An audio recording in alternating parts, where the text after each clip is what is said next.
Salut les mecs, je vais commencer cette vidéo un petit peu fâché du coup parce que je viens de passer une demi-heure, enfin peut-être pas une demi-heure mais un gros quart d'heure, 20 minutes à faire une première vidéo pour vous présenter la nouvelle mise à jour du full cab et le truc c'est qu'en fait j'avais oublié de lancer OBS et ça n'a pas lancé l'enregistrement. Je suis un boulet avec OBS donc là je vérifie, ça tourne, ça marche bien. C'est nickel, donc je vais recommencer à zéro tout ce que j'ai fait, hein. Donc voilà, nouvelle version du full cab, nouvelle amélioration du full cab. Comme d'habitude, vous allez le télécharger, on vous filera le lien sur le groupe, voilà. Vous le mettez où vous voulez, moi je le mets sur le bureau, c'est plus pratique, c'est un accès rapide, et puis il est là, et comme d'hab, vous le lancez, clic droit, clic droit dessus, exécuter en tant qu'administrateur, c'est important. Voilà, il va s'exécuter. Vous arrivez sur cette interface qui a un petit peu changé. Elle s'est agrandie, il y a plus de choses. Je ne vais pas faire un détail absolument de tout, parce que sinon ça durerait beaucoup trop longtemps. Je ne vais pas faire une full installation parce que ça durerait trop longtemps. Je vais vous expliquer un peu brièvement toutes les fonctionnalités. À savoir que quand vous passez le curseur sur une case, ça vous explique ce qui va se passer, hein. C'est un peu pareil partout. Partout. Les cases qui sont grisées, c'est qu'elles ne sont pas encore disponibles. Donc tout ce qui est configuration de VPX, en l'occurrence, n'est pas disponible puisqu'il n'est pas installé. Alors la première chose à faire, quand on lance le full cab, on arrive ici. Si vous avez un message là-haut, UAC en rouge, comme quoi il faut le désactiver si vous voulez que le full cab fonctionne parfaitement et éviter de venir dire sur le groupe on a des soucis, ça marche pas. Il y a écrit il faut le désactiver. Vous cliquez sur désactiver, ça va vous demander de redémarrer votre machine. Vous redémarrez votre machine et ensuite vous relancez le full cab en admin de façon à pouvoir faire les paramétrages. Sinon ça fonctionne mal. Donc moi je l'ai déjà fait, hein. Je vais pas redémarrer en pleine vidéo, donc il est déjà désactivé. Ici, qu'est-ce qu'on trouve ici? En cliquant ici, vous allez paramétrer les exclusions dans Windows Defender pour les répertoires qui sont utilisés pour nos systèmes et en plus désactiver les mises à jour Windows. J'ai utilisé le reg, je remercie à Mouska, j'ai utilisé son reg qui nous avait donné sur le groupe pour désactiver les mises à jour Windows. Vous cliquez dessus, ça vous dit que c'est fait, qu'il faudra penser à redémarrer pour que ce soit effectif. Vous pouvez redémarrer plus tard, il n'y a pas de problème. Les exceptions sont créées, c'est bon. Ici, prérequis runtime, vous savez que pour fonctionner, VPX, Pinup, DOF, etc., Pimbolix, ils ont besoin d'avoir des DirectX, ils ont besoin d'avoir des C++. Je ne rentre pas dans les détails, vous cliquez là-dessus, c'est nécessaire, il faut le faire. C'est pour ça que je les ai mis en haut, parce qu'il faut les faire. Donc ensuite, rentrons dans le vif du sujet, pas mal d'améliorations. Je vais y venir un petit peu après. La première chose qu'on va faire, c'est installer VPX. Donc je vais le faire, c'est un peu long, donc je vais le faire, et en même temps, je vais vous expliquer un petit peu les nouveautés. On va commencer par le plus simple. En bas, vous avez les principaux sites de téléchargement. Vous cliquez directement sur un des boutons là en bas. Ça va vous ouvrir votre Chrome ou votre navigateur. Voilà. Vous allez sur le site. Enfin, vous les connaissez pour la majorité. Vous savez ce que c'est. vPinball, etc., etc. Le DOF Config Tool, c'est toujours un petit rappel pour aller faire votre DOF. Et puis ici, c'est le VPS Substitute pour faire la recherche de tables. Celui-là, il est super important quand vous voulez installer des tables, des pop-packs, des ROM et tout ce qui va bien. Vous cliquez dessus. Alors, c'est pas bien de le faire pendant que le full cab est en train d'installer, mais bon, on se permet de le faire. Vous connaissez, pardon, j'imagine ce fichier en ligne. Vous faites la recherche de tables, mais c'est pas le but du tuto.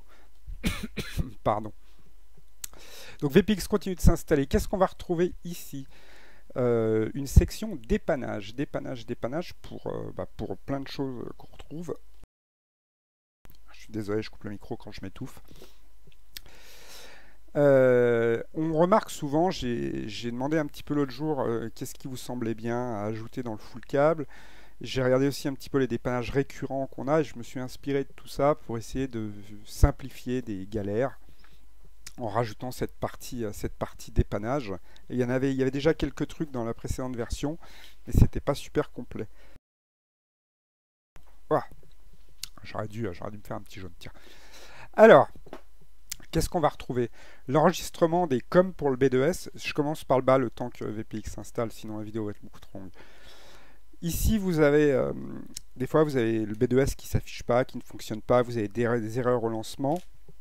il est mal enregistré ou pas enregistré du tout, vous pouvez cliquer sur le bouton enregistrement comme B2S et à partir de là, ça va vous débloquer la situation. Autre chose, quand vous faites clic droit sur votre B2S, vous regardez les plugins. Les plugins, c'est ce qui va permettre de faire la relation entre VPX et le DOF et Pinup. Ces plugins sont importants, c'est des raccourcis tout simplement à créer, mais souvent il y a des gens qui disent Pinup marche pas, mon DOF marche pas parce que les raccourcis ne sont pas faits. À savoir que tout ce que je vous explique là dans la section des pages, c'est automatiquement fait via l'installation de VPX. Tout est déjà inclus dedans, mais dans un cas où ça ne fonctionne pas parce que vous avez touché quelque chose, parce que vous avez une ancienne installation, vous pouvez cliquer sur les plugins et ça va les créer.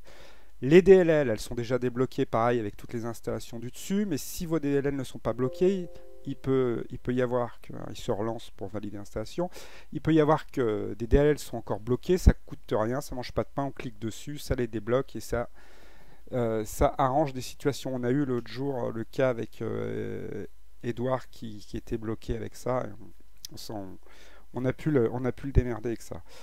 Ensuite, désactiver FlexDMD. Alors à savoir que ça m'a été demandé, c'est l'intégration de FlexDMD dans VPX. Donc maintenant, par défaut, UltraDMD et FlexDMD sont les deux inclus.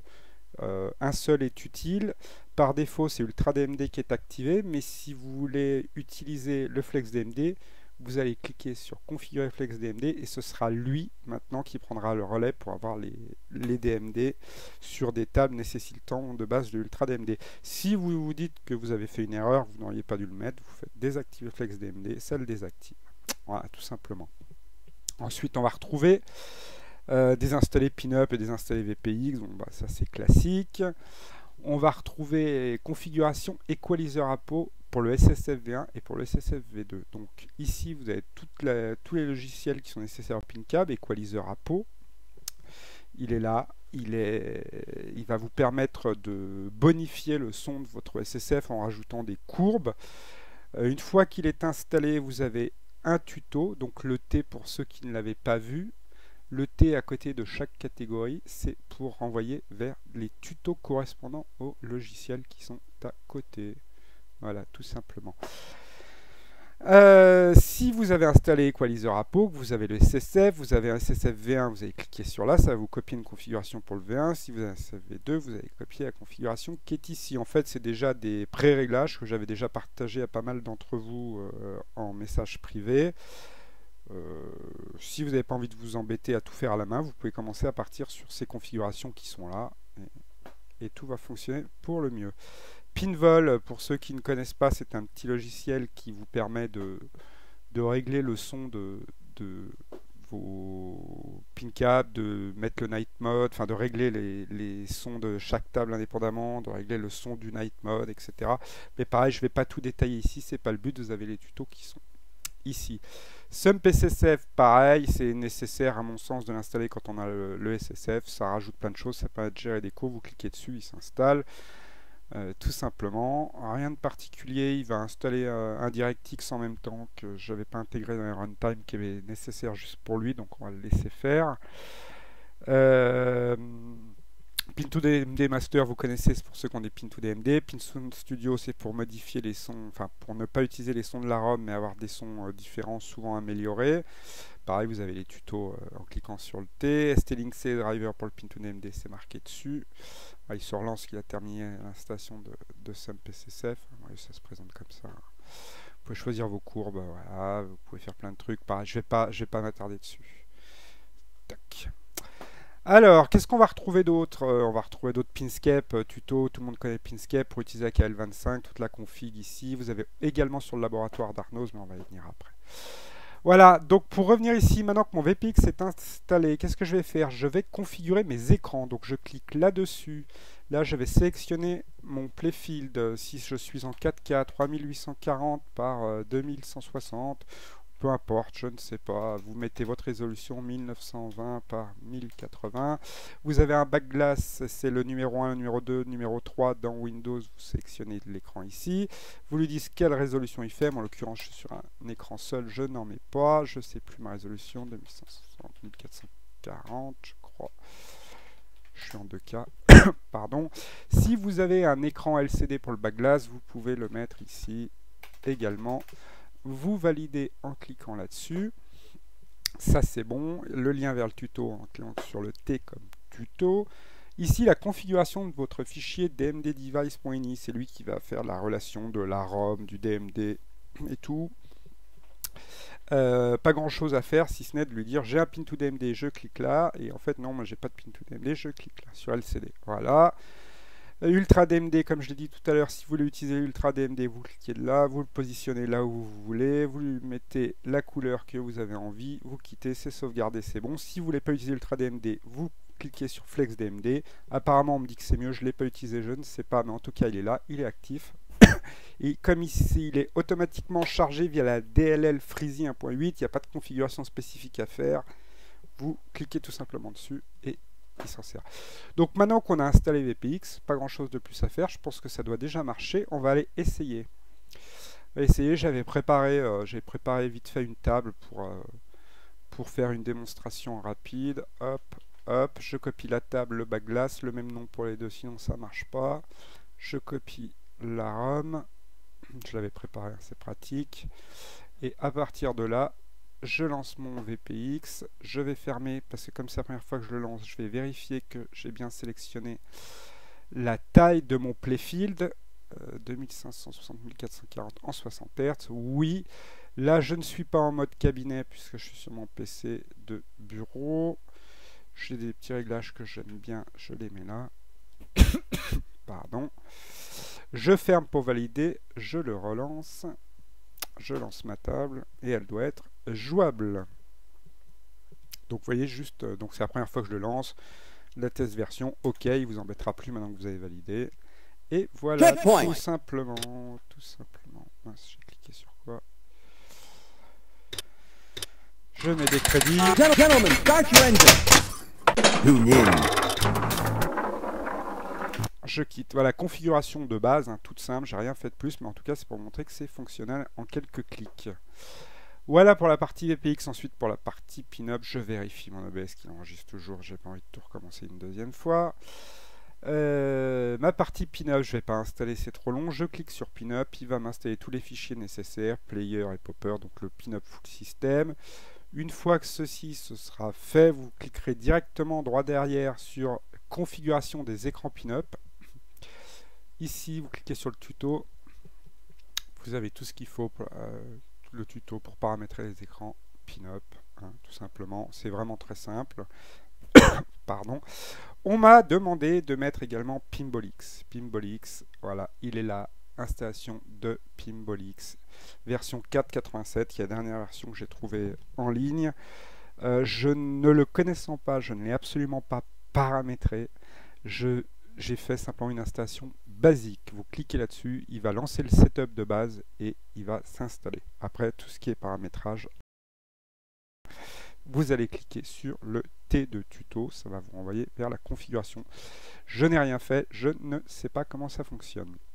On va retrouver ici les logiciels optionnels, Notepad++, 7zip et AnyDesk. Je ne les présente pas, vous savez déjà ce que c'est. Pour la partie DOF, le DOF, vous voulez l'installer, vous cliquez sur DOF, moi je l'ai déjà installé précédemment, ça va s'installer. Il y a absolument tout dedans, c'est-à-dire que vous allez avoir le dernier R3++, les dernières DLL de Arnaud Zevrunch, vous allez avoir le DOF Links dernière version, tout est à jour. Si vous voulez les tutos, vous cliquez sur les tutos, ça vous envoie ce tuto du DOF, tuto DOF Links, voilà. Ensuite, Future Pinball, alors je l'ai noté en bêta, ce qui n'est plus vraiment le cas en fait, parce que je me suis inspiré de tout ce qu'avait fait, Terry dernièrement, hein, je le remercie ou pas, mais peu importe. Vous allez cliquer dessus, ça va vous installer Future Pinball, il devrait marcher une fois que vous aurez cliqué sur votre configuration. Donc une fois qu'il est installé, vous allez cliquer sur votre configuration 4K ou HD et ensuite votre DMD. Si vous avez un pin to DMD, vous cliquez là-dessus. Si vous avez un DMD LCD de taille standard ici et un Full DMD comme les derniers Stern, vous cliquez sur Full DMD tout simplement. Je vais revenir sur la gestion des LED adressables. Je remercie grandement Arnaud qui m'a permis de mettre des raccourcis pour ces Tiny Tools. Donc vous cliquez dessus, ça vous envoie sur ton Tiny Tools qui va permettre de gérer les LED adressables, de créer le fichier cabinet et de tout paramétrer correctement. Pour ça, je vous laisserai venir le télécharger via le lien directement sur son site. Et pour tout ce qui est niveau utilisation de ce tools, vous avez le laboratoire avec le mode d'emploi Arnaud Stinitools. Je te remercie Arnaud. Et en passant par là, n'hésitez pas à aller voir le laboratoire parce qu'il est fantastique. Il y a énormément de choses, je m'en sers régulièrement. Ensuite, pour la partie Cactus Canyon, à l'heure où je vous parle, c'est pas fonctionnel. J'ai pas réussi à faire ce que je voulais exactement. Il y aura des mises à jour puisque le logiciel s'auto-updatera automatiquement le full cab tout seul. Vous serez notifié à l'ouverture d'une nouvelle version disponible et vous pourrez la télécharger. Donc là, quand je vais sortir cette version, je pense que Cactus n'y sera pas, la version Piroc n'y sera pas. Ça viendra par la suite. Ce que vous aurez à faire dans ces cas-là, c'est cliquer sur installation et tout se fera tout seul. Et pour ceux qui ont un pin to DMD, ils auront à cliquer en plus sur ce bouton-là pour faire la configuration. Voilà, je pense que j'ai plus ou moins tout dit, donc je pense que j'ai rien oublié. Tous les logiciels classiques comme on avait dans l'ancienne version, avec des améliorations, une grosse partie dépannage. Non, j'ai oublié plusieurs choses ici. La partie Discord d'Arnos, on discute souvent dessus. Il y a plein de choses qui se passent, on rigole, vous voyez, il y a un tout. On rigole là-dessus. Et puis on dépanne pas mal de gens. Arnaud est très souvent disponible pour dépanner. Donc vous cliquez dessus, ça va l'ouvrir directement. Voilà. Voyez. Ensuite, surtout, ici tu cliques pas, donc comme c'est marqué, hein, tu cliques pas. Et puis j'ai rajouté cette partie configuration pour... j'ai vu pas mal de gens qui galéraient avec la config pour la Ghostbuster en mode PubPack. Alors ça va pas vous installer le PubPack ni la table. Par contre, ça va vous permettre de configurer les fichiers nécessaires pour que ça fonctionne directement. Ensuite, qu'est-ce qu'on va trouver? Bon, ça je l'ai dit, hein, les fichiers de config pour Equalizer Apo, pour ceux qui ont les SSF-V1, V2. Et puis voilà, ensuite là, vous pouvez rejoindre le groupe Facebook Monte ton Cab que vous connaissez. Ici, vous arrivez sur le site Monte ton Cab. La vidéo que je suis en train de faire maintenant, là, que vous entendez à l'heure actuelle, elle sera disponible via ce lien-là. Ça permet d'avoir un petit bout de tuto. Ici, vous verrez bien, si vous avez envie de me payer un jaune, vous avez juste à cliquer là-dessus. La version du logiciel actuel qui sera amenée à être certainement modifiée. Que dire de plus? Je pense avoir fait le tour. Si vous avez des questions ou autres, n'hésitez pas à me le dire. Tout est détaillé sur le groupe.